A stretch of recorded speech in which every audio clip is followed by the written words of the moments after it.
thank you so much for joining us. Kind of talk about what is the most common scam people see after a natural disaster.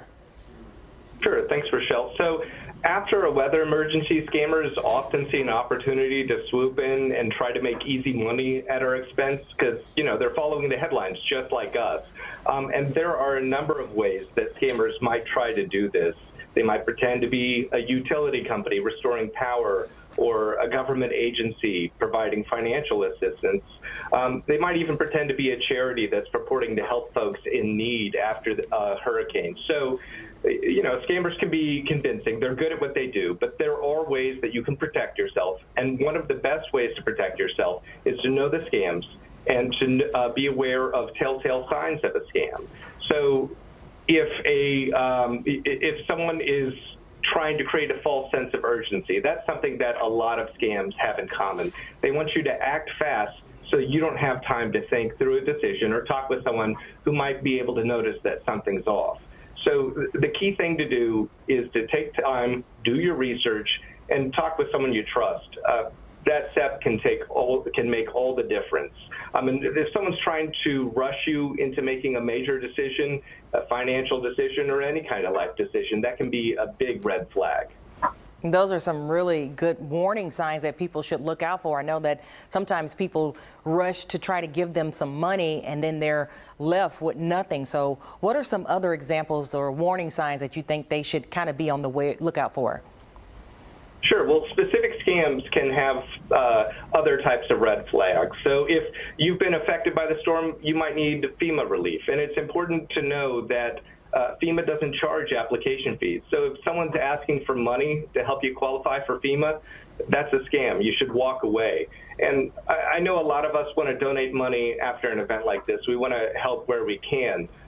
But when it comes to charities for folks affected by the storm, you should donate to charities you already know and trust, those who have a proven track record. And you want to avoid charities that seem to have sprung up overnight that are related to current events.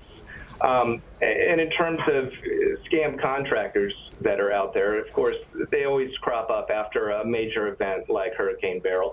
You want to make sure that you're hiring licensed and insured contractors and that you do some online research about your contractor before you agree to anything. And so people have fallen victim to these scams. If you or someone you know is a victim of a scam, what is the first thing you should do?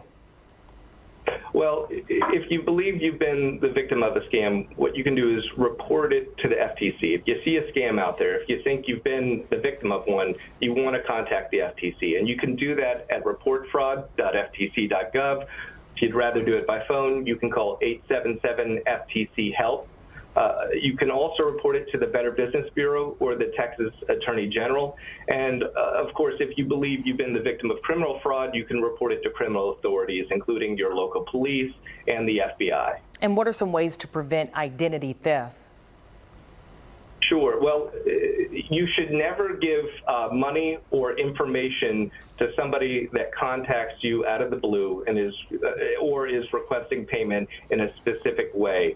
And you want to make sure that when you're dealing with a business or an individual, that those folks are who they say they are. So if your bank calls you out of the blue, I would hang up and contact the bank using the number that you always use to contact the bank. Or if you don't know it, go to the website that you know is associated with your financial institution and make sure you have the right contact information. Don't just call back at the number provided to you by the individual who contacted you, because that's going to direct you right back to the scammer. These are all great tips. Thank you so much for joining us this morning. Thank you. Have a wonderful day. Thanks, you too. Thank you.